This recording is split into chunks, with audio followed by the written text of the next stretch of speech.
اردو پنجابی بیٹھک پروگرام شروع کرتے ہیں۔ آج ہمارا موضوع ہے 20ویں صدی کے اردو شعراء۔ تو اس میں ہم نے جیسے ہمارے فارمیٹ رکھا کہ ہر بندہ کچھ نہ کچھ جو انہیں شاعر پسند ہو 20ویں صدی کا اس کی شاعری کو پیش کر سکتے ہیں۔ میں نے جو آج شاعر چنا ہے وہ شکیب جلالی ہے۔ شکیب جلالی کا اصل نام سید حسن رضوی تھا۔ 1934 میں وہ اتر پردیش علی گڑھ کے ایک قصبے میں پیدا ہوئے تھے جس کا نام سیدانہ جلالہ تھا۔ اسی کے نام سے انہیں شکیب جلالی کے نام سے یاد کیا جاتا ہے۔ ان کے مگر ان کی جو پرورش ہے وہ بدایوں میں ہوئی۔ بدایوں، جب بھی ہم بدایوں کا نام سنتے ہیں تو میرے ذہن میں تو بدایونی پیڑے یاد آ جاتے ہیں۔ پتہ نہیں آپ کو علم ہے کہ نہیں، وہ زبردست قسم کی ایک چیز ہے۔ پاکستان میں 2 جگہ ملتی ہے، ایک سندھ میں ٹنڈو آدم میں اور یا مردان میں، اور وہ کچھ بدایوں کے لوگ گئے جنہوں نے وہ بدایونی پیڑے بنانے شروع کر دیے۔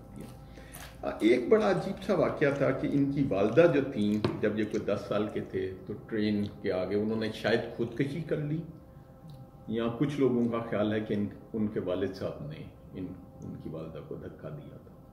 اس کے اثرات شکیب جلالی پہ بہت رہے، اور 32 سال کی عمر میں سرگودا میں ریلوے اسٹیشن پہ انہوں نے ٹرین کے سامنے کود کے خودکشی کر دی۔ تو 32 سال کی عمر میں ہی یہ زمانے سے کوچ کر گئے۔ کہتے ہیں کہ جب ان کی لاش میں ان کی جیب میں انہی کا ایک اپنا شعر تھا کہ تو نے کہا نہ تھا کہ میں کشتی پہ بوجھ ہوں، آنکھوں کو اب نہ ڈھانپ مجھے ڈوبتے بھی دیکھ۔ تو یہ کہتے ہیں ان کا اسی نظم کا یہ جو شعر ہے اس کا میں نے تھوڑا سا چناؤ کیا تھا۔ اس غزل کے کچھ شعر میں آپ کو پیش کرتا ہوں۔ اسی میں جو تو نے کہا نہ تھا کہ میں کشتی پہ بوجھ ہوں، آنکھوں کو اب نہ ڈھانپ مجھے ڈوبتے بھی دیکھ۔ ایک اسی غزل کا شعر ہے کہ عالم میں جس کی دھوم تھی اس شاہکار پر، عالم میں جس کی دھوم تھی اس شاہکار پر، دیمک نے جو لکھے ہیں وہ تبصرے بھی دیکھ۔ دیمک نے جو لکھے ہیں وہ تبصرے بھی دیکھ۔ اور تو نے کہا نہ تھا کہ میں کشتی پہ بوجھ ہوں، آنکھوں کو اپنا ڈھانپ مجھے ڈوبتے بھی دیکھ۔ اور کہتے ہیں کہ اس کی شکست ہو نہ کہیں تیری بھی شکست، اس کی شکست ہو نہ کہیں تیری بھی شکست، یہ آئینہ جو ٹوٹ گیا ہے اسے بھی دیکھ، اور تو ہی برہنہ پا نہیں اس جلتی ریت پر، تلووں میں جو ہوا کے ہیں وہ آب لے بھی دیکھ۔ اور زندگی کے بارے میں ان کا شعر ہے کہ بچھتی تھی جس کی راہ میں پھولوں کی چادریں، نظام بھائی، بچھتی تھی جس کی راہ میں پھولوں کی چادریں، اب اس کی خاک گھاس کے پیروں تلے بھی دیکھ۔ جب ہم 12ویں کلاس پڑھ رہے تھے تو ہمیں ایک استاد نے ان کی ایک نظم پڑھائی تھی جو مجھے بہت پسند آئی، میں نے انٹرنیٹ پہ مجھے مل نہیں سکی، حسن کو شاید یاد ہو یا نہ یاد ہو۔ وہ کہتے ہیں کہ فاختہ بھی بھولی تھی، فاختہ بھی بھولی تھی، موسموں کی سازش میں پھر فریب کھا بیٹھی۔ فاختہ بھی بھولی تھی، موسموں کی سازش میں پھر فریب کھا بیٹھی، توپ کے دہانے میں گھونسلہ بنا بیٹھی۔ فاختہ امن کا وہ ہے، سمبل ہے، امن کا نشان ہے۔ اب جو ہے وہ ایسے ہی ہو رہا ہے فاختہ، لیکن یہ مجھے نظم انٹرنیٹ پہ ملی نہیں، یہ مجھے اس 12ویں کلاس سے یاد تھی، میں نے اس کو ڈھونڈا بھی کہ یہ ہے کہ نہیں۔ تو فاختہ بھی بھولی تھی، موسموں کی سازش میں پھر فریب کھا بیٹھی، توپ کے دہانے میں گھونسلہ بنا بیٹھی۔ اسی طرح کی ایک نظم اور ہے انہی کی، شکیب جلالی کی چھوٹی سی، اس کا عنوان ہے یاد۔ کہتے ہیں کہ رات ایک لڑکھڑاتے جھونکے سے، ناگہاں سنگ سرخ کی سل پر، آئینہ گر کے پاش پاش ہوا، اور ننھی نکیلی کرچوں کی ایک بوچھاڑ دل کو چیر گئی۔ نظم کا عنوان ہے دعوت فکر، اور یہ واقعی دعوت دیتی ہے فکر کی. کہتے ہیں کس طرح ریت کے سمندر میں کشتی زیست ہے رواں سوچو. کس طرح ریت کے سمندر میں کشتی زیست ہے رواں سوچو، سن کے باد صبا کی خرگوشی کیوں لرزتی ہے پتیاں سوچو. پتھروں کی پناہ میں کیوں ہے آئینہ ساز کی دکان سوچو. اصل سر چشمہ وفا کیا ہے وجہ بے مہری بتاں سوچو. ذوق تعمیر کیوں نہیں مٹتا. حاصل غزل تو نہیں، حاصل نظم شعر ہے. کہتا ہے ذوق تعمیر کیوں نہیں مٹتا، کیوں اجڑتی ہیں بستیاں سوچو. کیوں اجڑتی ہیں بستیاں سوچو.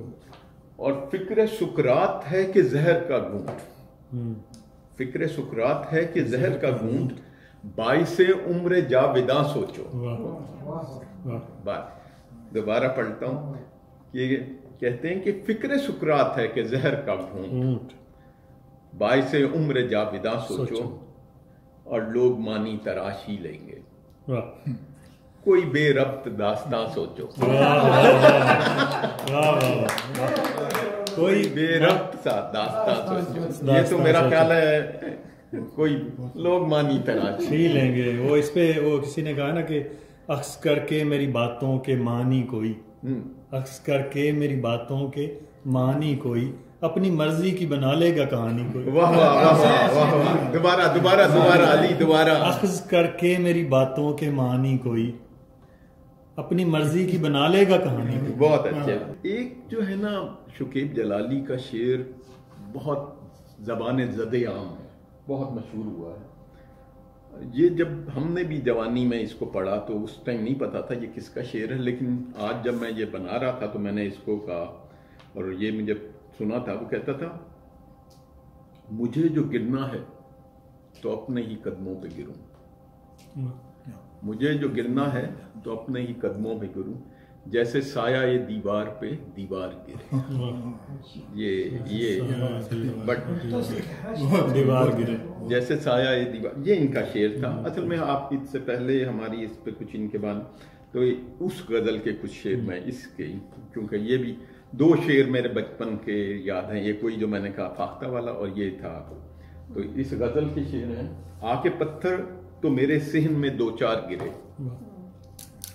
جتنے اس پیڑ کے پھل تھے پسے دیوار گرے. جتنے اس پیڑ کے پھل. آ کے پتھر تو میرے صحن میں دو چار گرے، جتنے اس پیڑ کے پھل تھے پسے دیوار گرے. ایسی دہشت تھی فضاؤں میں کھلے پانی کی، سمندر ایسی دہشت تھی فضاؤں میں کھلے پانی کی، آنکھ جھپکی بھی نہیں ہاتھ سے پتوار گرے، ہاتھ سے پتوار گرے. اور یہ شعر جو ہے حاصل کہ مجھے گرنا ہے تو میں اپنے ہی قدموں میں گروں، جس طرح سایہ یہ دیوار پہ دیوار گرے. اور کہتے ہیں تیرگی چھوڑ گئے دل میں اجالے کے خطوط، یہ ستارے میرے گھر ٹوٹ کے بیکار گرے. وقت کی ڈور خدا جانے کہاں سے ٹوٹے، کس گھڑی سر پہ یہ لٹکی ہوئی تلوار گرے. کس گھڑی سر پہ یہ لٹکی ہوئی تلوار گرے. اور ہم سے ٹکرا گئی خود بڑھ کے اندھیرے کی چٹان، ہم سے ٹکرا گئی خود بڑھ کے اندھیرے کی چٹان، ہم سنبھل کر جو بہت چلتے تھے ناچار گرے. ہم سنبھل کے جو بہت چلتے تھے. اور یہ بھی بہت حاصل غزل شعر ہے. ملاحظہ کیجئے، کیا کہوں دیدہ تر یہ تو میرا چہرہ ہے، کیا کہوں دیدہ تر یہ تو میرا چہرہ ہے، سنگ کٹ جاتے ہیں بارش کی جہاں دھار گرے. کیا کہوں دیدہ تر آنسو یہ تو میرا چہرہ ہے، سنگ کٹ جاتے ہیں بارش کی جہاں دھار گرے. اور شعر ہے آخری، میں بیچ میں سے کچھ چھوڑ دیتا ہوں. آخری شعر، دیکھتے کیوں ہوں شکیب اتنی بلندی کی طرف، دیکھتے کیوں ہو شکیب اتنی بلندی کی طرف، نہ اٹھایا کرو سر کہ یہ دستار گرے۔ بہت بہت شکریہ، یہ شکیب جلالی کا انتخاب تھا میری طرف سے۔